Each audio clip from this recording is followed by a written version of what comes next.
warahmatullahi wabarakatuh.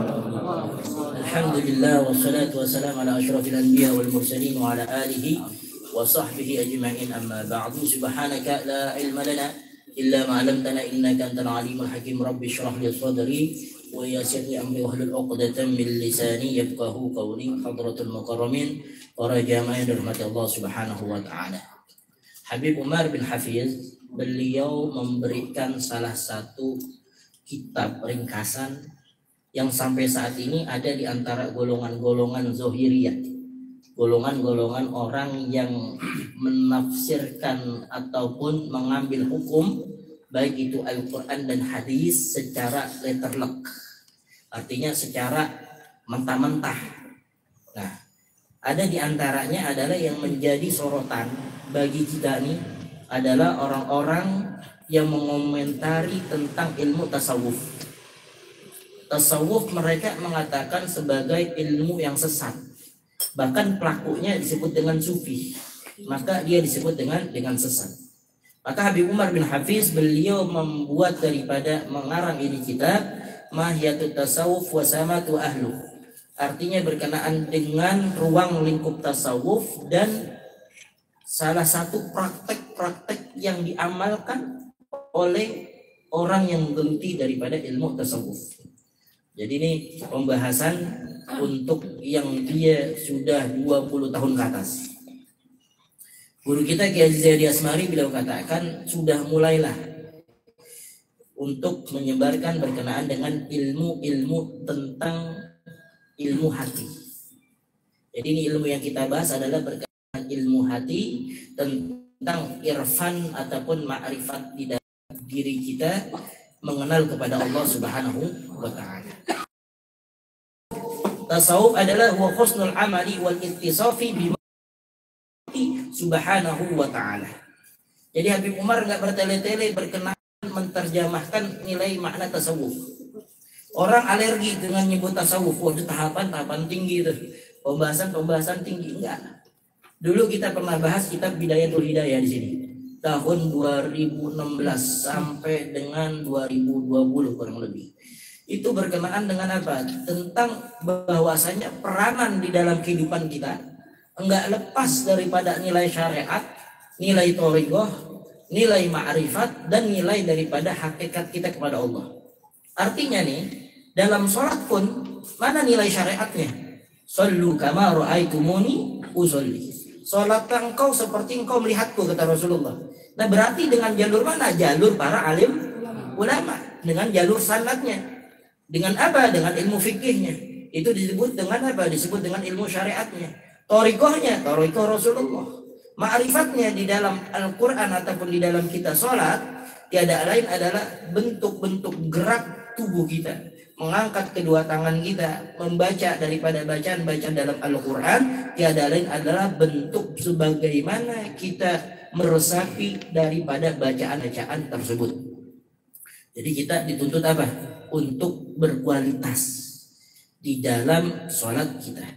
Maka Habib Umar mengatakan, apa itu tasawuf? Tasawuf adalah husnul amali, baiknya amal, udah cukup. Yang disifatkan dengan khitabnya kepada Allah Subhanahu wa taala dan Rasulnya. Jadi ketika ada seseorang mengatakan oh tasawuf itu adalah ilmu yang kelas tinggi, enggak. Kata Habib Umar, bukan itu. Makna dari tasawuf adalah husnul amali, dia punya peranan akhlak yang bagus, begitu. Dengan makna lainnya adalah tazkiyatun nufus, mensucikan di dalam hati kita. Maka dikatakan tiada lain adalah wa huwa sa'yus su'udu bis salamil islam wal iman ila nailil maratib qurbi wa ma'rifati lahil khasati billah.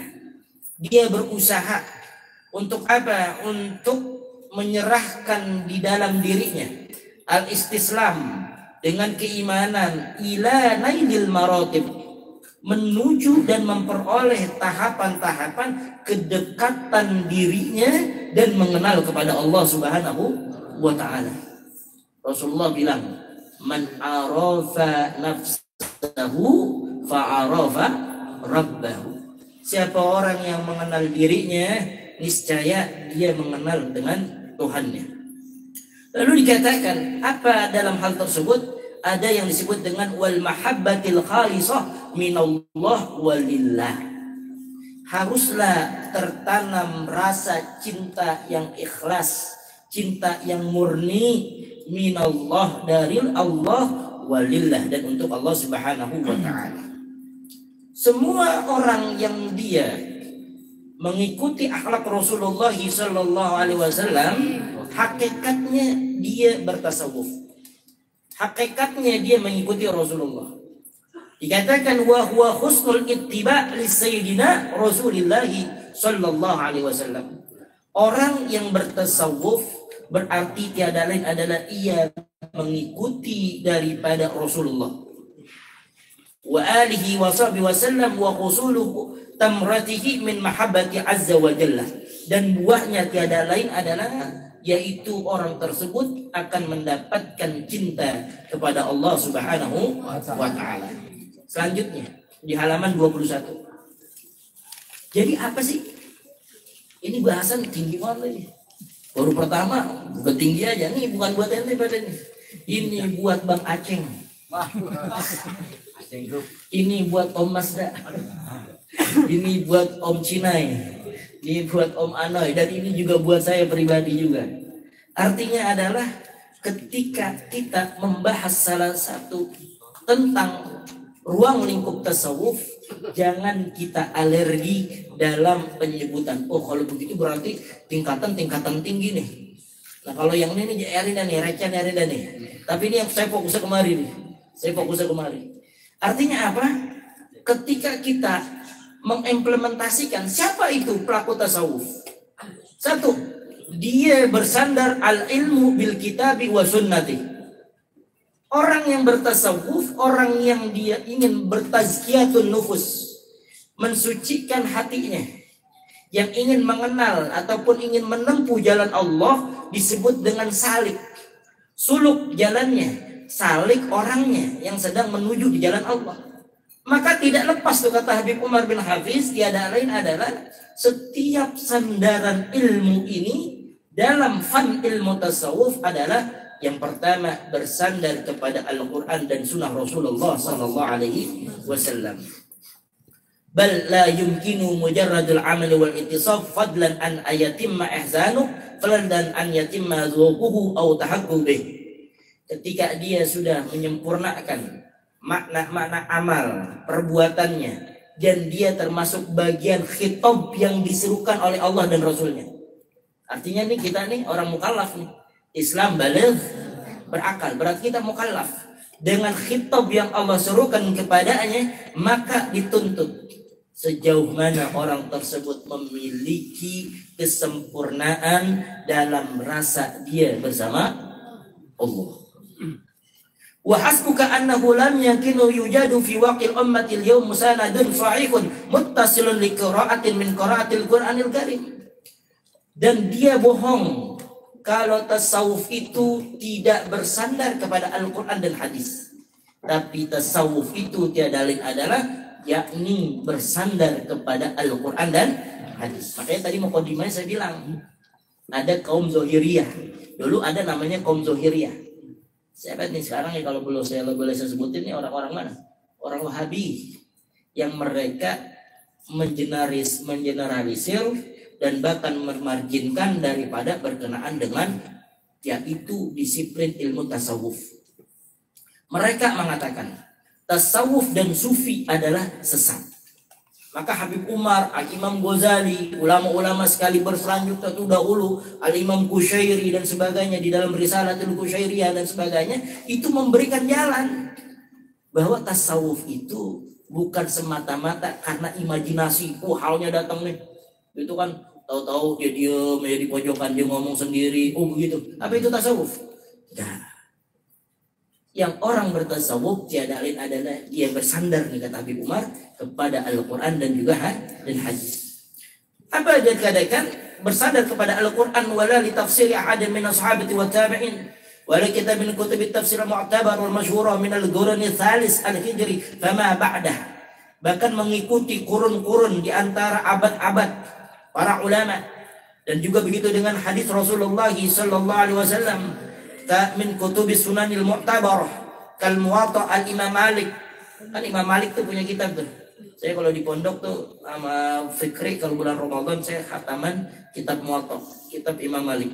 Musnad Imam Ahmad, wa sahihaini, Sahih Bukhari dan Muslim, wa sunanil arba'ati bi ghairiha, ataupun juga di antara mazhab-mazhab yang 4.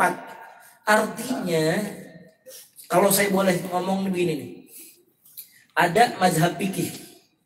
Mazhab fikih yang kita kenal ada berapa? Ada 4, Imam Malik, Imam Syafi'i, Imam Hambali, Imam Hanafi. Itu mazhab dalam ilmu fikih. Nah, kemudian kurun ada yang disebut dengan kurun yang disebut dengan para ahli muhaddits. Jadi kalau kita runtutannya begini nih. Rasulullah paling di bawahnya ada ashab Rasulullah, sahabat Rasulullah. Di bawah ashab Rasulullah ada ashabus shogir. Jadi Sayyidina Abu Bakar punya anak, Umar bin Khattab punya anak, Sayyidina Ali punya anak. Nah, anak-anaknya tadi itu disebut dengan ashabus shogir. Sahabat-sahabat kecil yang kayak begini nih, kayak Utun nih. Nah, Utun ngaji kan nih sama saya kan ya. Umurnya kan jauh kayak begitu. Nah, Utun tiada lain adalah dia ashabus shogir. Kayak Pak RT. Pak RT kan sahabat nih, selatingan kan sama saya. Ashab. Pak RT punya anak gak? Mana tuh anaknya? Haikal. Nah, Haikal ini disebut dengan ashabus shogir. Setelah ashabus shogir, maka tuh disebut dengan apa? Tabi'unat tabi'in. Tabi'in, kemudian tabi'unat tabi'in. Tabi'in dan tabi'unat tabi'in masuk tuh kepada ranah tahun 150 Hijriah sampai dengan ke 300, maka disebutlah tadi itu ulama-ulama yang disebut dengan ulama ahli ijtihad. Yang tadi disebut dengan ulama fikih ada disebut dengan apa? Mujtahid mutlak namanya. Baru setelah beliau, kurun beliau, baru tuh lahir Imam Bukhari, Pak Imam Nurullah, bukan Pak Imam Nurullah, bukan Pak Imam Bukhari, Imam Nasai dan sebagainya. Nah, dan sebagainya itu para ulama dan sebagainya. Maka kata Habib Umar bin Hafiz, ini mereka yang dia tiada lain adalah mempertahankan nilai sunnah dan memberikan salah satu penjelasan bahwa tasawuf itu tiada lain adalah terambil istinbat hukumnya mengambil daripada Al-Quran dan hadis. Untuk apa nih? Untuk menolak argumen orang-orang Wahabi. Nah, nanti itu kan berkembang tuh nanti. Para ulama abad selanjutnya berkembang. Ada yang disebut dengan tasawuf falsafi, ada yang disebut dengan tasawuf akhlaki. Tasawuf falsafi nanti dia larinya kepada siapa? Kepada ahli filsuf. Ahli filsuf tuh filsafat dan sebagainya. Tapi ahli filsuf tadi ada yang mereka apa? Nyelem apa tuh? Jauh gitu. Dia menyimpang. Tetapi yang dibawa oleh ulama-ulama pada abad ke-5 Hijriah ataupun sebelumnya Al-Imam Qushairi, abad sebelum Imam Ghazali, abad ke-5 daripada Imam Ghazali disebutlah dengan tasawuf akhlaki yang merumuskan bahwa nilai tasawuf itu tiada lain adalah bersumber daripada Al-Quran dan hadis. Jadi kan contoh begini. Contoh di dalam Al-Quran misalnya. Iyyaka na'budu wa iyyaka, artinya apa? Hanya kepadamu lah wahai Allah aku beribadah dan hanya kepadamu lah kami mohon Kalau secara zahiriyah letak-letak udah artinya kayak begitu doang. Makanya ulama-ulama tasawuf dia menggali tuh dari nilai-nilai yang tersirat. Apa kata Imam Qushairi? Kata Imam Qushairi dalam kitab Risalatul Qusairiyah, kata aku beribadah kepadamu maknanya adalah menjalankan nilai syariat. Wa iyyaka nasta'in, tiada lain adalah bentuk hubungan dia makrifat kepada Allah. Dalam makna satu ayat iyyaka na'budu wa iyyaka nasta'in saja itu ada nilai syariatnya dan juga berkenaan dengan hubungan dia kepada Allah. Makanya tuh yang tadi kata Habib Umar awal kayak gitu. Wa hadzal waqil ladzi la yumkinu inkaruhu dalalatun wadihatun qati'atun anna halat tasawuf hum hamlatul humatul ulumil kitabi wa sunnah wa fiqh syariatul mutahharah. Maka permasalahan ini tidak mungkin para alim ulama tasawuf itu mengingkari daripada sunnah-sunnah dan juga nilai-nilai syariat. Wa qala al-Imam Abdul Karim Al-Kushairi, Imam Kushairi beliau katakan, wa qala al-Junaid, al-Imam Junaid al-Baghdadi, man lam yaf'azil Qur'an, siapa orang yang tidak menjaga Al-Qur'annya. Menjaga Al-Qur'an berarti syariat bukan? Belajar Al-Qur'an, belajar Iqra, syariat bukan? Syariat. Membaca Al-Quran, tajwid dan sebagainya, syariat. Hukum daripada hukum Al-Quran termasuk syariat. Atau seorang ulama usul fiqh begini, Abdurrahman Al-Khalaf, di dalam Al-Quran itu nggak lepas nilai tauhid, nilai akhlak, nilai muamalah hukum.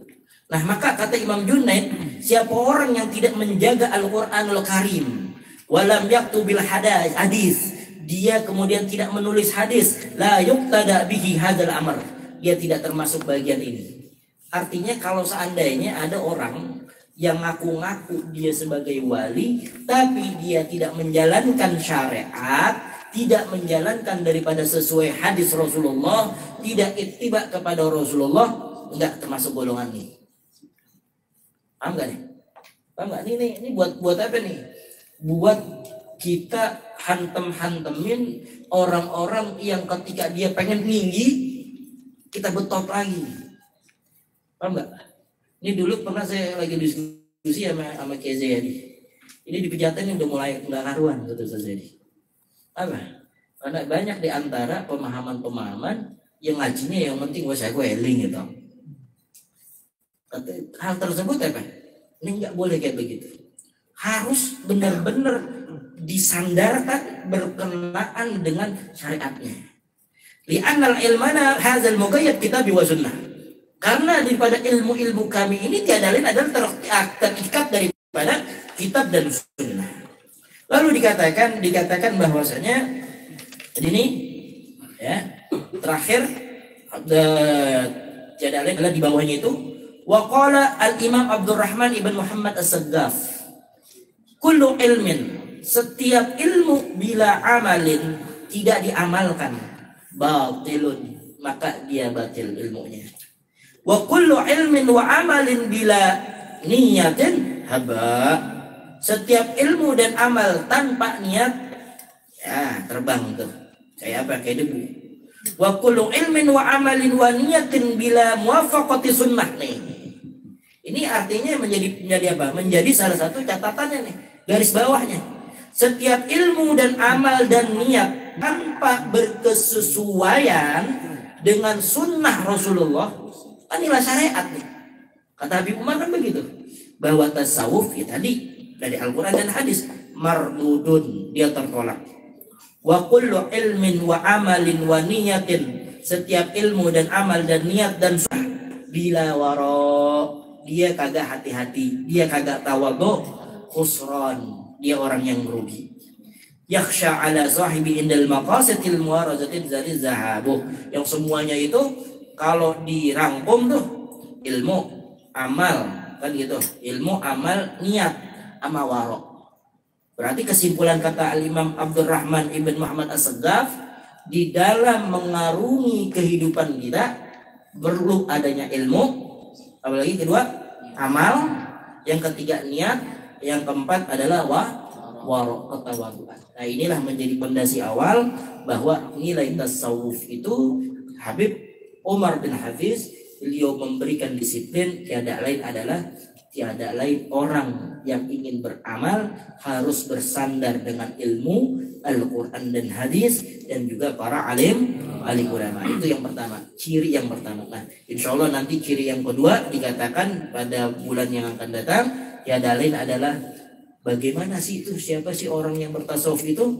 Nah itu di dalam kotak tuh, di dalam kotak sedikit. Yang kedua cirinya, ihtimamuhum bil qulubi, dia benar-benar bersungguh-sungguh di dalam hatinya, wasifatiha, dan di dalam sifatnya, wa a'maliha, dan perbuatannya, wa tazayyiniha, dia menghiasi semuanya itu. Hati, sifat, amal dihiasin lihaqqi subhanahu wa ta'ala, dengan kebenaran haknya Allah Ta'ala, li'annaha mahallun nazrati wa zalika muqtada bil ihsan, dan tiada lain adalah akan mendapatkan derajat ihsan. Kita sering dengar adanya Islam, iman, ihsan. Mana yang paling tinggi? Ihsan. Islam syariat, iman aqaid akidah, ihsan nilai resapan hatinya dia kepada Allah. Anta budallah ka'annaka tara fa in lam yakun tara fa innahu yaraka. Engkau beribadah kepada Allah seakan-akan engkau melihatnya, dan jika engkau belum melihatnya, sesungguhnya Allah melihatmu. Wallahu a'lam bishawab. Mudah-mudahan apa yang kita bahas sedikitnya ini mendapatkan daripada pencerahan ilmu dan yang bermanfaat, dan insyaallah mudah-mudahan Allah berikan pertolongan kepada kita mengambil keberkahan daripada Al-Habib Umar bin Hafiz. Mudah-mudahan Allah Subhanahu wa taala berkata amin ya rabbal alamin. Amin. Qala Rasulullah sallallahu alaihi wasallam afdalu ma